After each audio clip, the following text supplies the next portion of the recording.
आज हम बात करेंगे गणतंत्र दिवस के बारे में। स्वतंत्रता दिवस 15 अगस्त 1947 के दिन हमारा देश आज़ाद हुआ था, जबकि 26 जनवरी 1950 को, जिसे हम गणतंत्र दिवस के रूप में मनाते हैं, उस वक्त हमारा संविधान लागू हुआ था। क्योंकि 15 अगस्त 1947 से 25 नवंबर 1950 तक अंग्रेजों का कानून ही देश में लागू था। अंग्रेजों ने भारत सरकार को देश आज़ाद करने के बारे में कई बार कहा और कहा कि अपना एक ऐसा संविधान बनाओ ताकि जिसके आधार पर तुम देश को चला सको। अंग्रेजों ने भारतीयों को कुल 3 मौके दिए, 1927, 1930 और 1944। 1927 में जब लॉर्ड बर्किनाइन ने भारतीयों को चुनौती दी, तब कांग्रेस प्रधान थी, कांग्रेस की शक्ति बहुत ज़्यादा थी।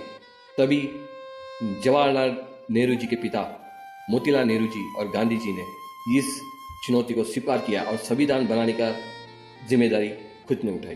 कुछ समय में मोतीलाल नेहरू जी ने संविधान बनाया और ऐसा संविधान बनाया कि पूरे भारत में इसकी छीछा हुई, क्योंकि इस संविधान के अंतर्गत केवल वही लोग वोट डाल सकते थे जो पढ़ा लिखा होगा या किसी राजघराने से संबंध रखता होगा या फिर जागीरदार होगा। तो ऐसे संविधान को जब अंग्रेजों ने देखा तो इसे उन्होंने नाम दिया नेहरू रिपोर्ट और उसे रिजेक्ट कर दिया। दूसरा मौका 1930 में मिला, जब गोलमेज परिषद हुई। जो गोलमेज परिषद में नेहरू जी और गांधी जी वहां पर गए तो भारतीय संविधान लिखने में उन्होंने पूर्णतः विफल रहे और संविधान ना लिख सके। तीसरा प्रयास 1944 में शत्रु कमेटी ने किया था, लेकिन कमेटी का यह कार्य नहीं कर सकी और भारतीय संविधान तीनों प्रयासों में नहीं लिखा गया। तीनों प्रयासों में भारतीय संविधान नहीं लिखा गया। अब यहाँ एक प्रश्न निकलता है, क्या भारतीय संविधान लिखने की योग्यता किसी भारतीय में नहीं थी?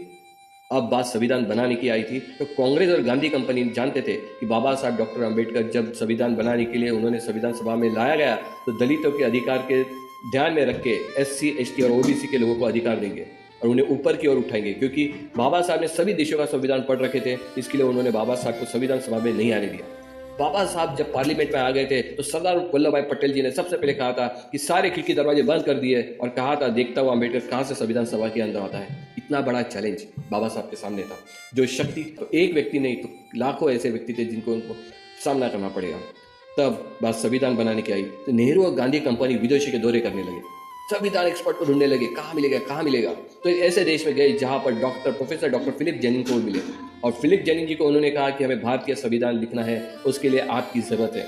उन्होंने कहा कि आप क्या कर रहे हो, कि आपके देश में तो एक ऐसा महान सर्वश्रेष्ठ विद्वान उपस्थित है जो भारत का संविधान लिख सकता है। तो नेहरू जी ने पूछा, कौन है वह? तब उन्होंने जवाब दिया, बाबा साहब डॉक्टर भीमराव अम्बेडकर जी, जो मेरे साथ ही पढ़े थे और दुनिया की सबसे पढ़े लिखे व्यक्ति है। तो जाकर जवाहरलाल नेहरू जी को एक मजबूरी बन गई और उन्होंने बाबा साहब को ड्राफ्टिंग कमेटी के 7 सदस्य के रूप में एक चेयरमैन नियुक्त कर दिया। संविधान सभा के ड्राफ्टिंग कमेटी के 7 सदस्य थे। तो आप सोचते होंगे कि 7 सदस्य थे तो संविधान एक व्यक्ति ने कैसे लिखा? तो आइए जानते हैं उस 7 सदस्यों ने क्या काम किया। तो पहले थे BL मिश्र, जिन्होंने इस्तीफा दे दिया था। DP खेतान, उनकी मृत्यु हो गई थी, जिनके स्थान पर आए थे 2 जन आए थे, N माधवराव और TT कृष्णमाचारी। ये दोनों को सदस्य बनाया गया, लेकिन उनकी उपस्थिति नगण्य थी। तीसरे थे N गोपाल स्वामी अयंगर, जम्मू कश्मीर के मुख्यमंत्री थे तो राज्य के काम में व्यस्त थे तो वो भी समय न दे पाए। उसके बाद था सैयद मोहम्मद सदुल्ला, जो हमेशा बीमार रहते थे। कन्हैयालाल जी, मानिकलाल जी मुंशी जी को तो हैदराबाद के दूत के रूप में नियुक्त किया गया था तो उनको भी समय नहीं था। और 6वें स्थान पे थे अल्लादी कृष्ण स्वामी अय्यर, जिनका स्वास्थ्य ठीक न होने के कारण वो हमेशा दिल्ली के बाहर ही रहना पड़ता था। ये सारा कार्य बाबा साहब को अकेले ही करना पड़ा था। जब संविधान सभा के प्रारूप समिति के सदस्य TT कृष्णमाचार्य ने अपने भाषण में कहा कि सदन के उन लोगों में से मैं हूं जिन्होंने बाबा साहब की बातों को ध्यान से सुना है। मैं इस संविधान के ड्राफ्टिंग कमेटी से जुड़ा हूं और उनके उत्साह के बारे में जानता हूं। संविधान का मसौदा तैयार करने में 7 सदस्यों में से एक सदस्य ने इस्तीफा दे दिया, एक की मृत्यु हो गई, एक संयुक्त राष्ट्र अमेरिका चले गए, एक राज्य के काम में व्यस्त रह गए, 2 लोग स्वास्थ्य तक बिगाड़ होने के कारण दिल्ली से दूर रहते थे। तो डॉक्टर बाबा साहेब अम्बेडकर एक ऐसे व्यक्ति थे जिन्होंने संविधान निर्माण का सारा श्रेय जाता है। यही नहीं तो भारत के पहले राष्ट्रपति डॉक्टर राजेंद्र प्रसाद जी ने भी डॉक्टर बाबा साहेब अम्बेडकर जी के द्वारा संविधान निर्माण के प्रदान में की गई सेवाओं के बारे में सराहना करते हुए यही कहा कि राष्ट्रपति पद के तौर पर दैनिक गतिविधियों को नजदीक से देखता हूं और इसीलिए मैं दूसरों की तुलना में अधिक प्रशंसा करते हुए डॉक्टर बाबा साहेब अम्बेडकर जी को धन्यवाद करता हूं। इतनी कठिनाई के बाद 2 साल 11 महीने और 18 दिन में हमारा संविधान बनकर तैयार हुआ, जिसके बाद 24 जनवरी 1956 को 284 सदस्यों ने इस पर हस्ताक्षर किए और 26 जनवरी 1950 को संविधान हमारे पूरे भारत वर्ष में लागू हुआ। अपने भारत के सुपुत्र महामानव डॉक्टर बाबा साहेब अम्बेडकर जी के इस महान योगदान को ध्यान में रख के आज का ये जो प्रजासत्ताक दिन है इसे बहुत ही अच्छी तरह मनाएं और देश के हित के लिए काम करें।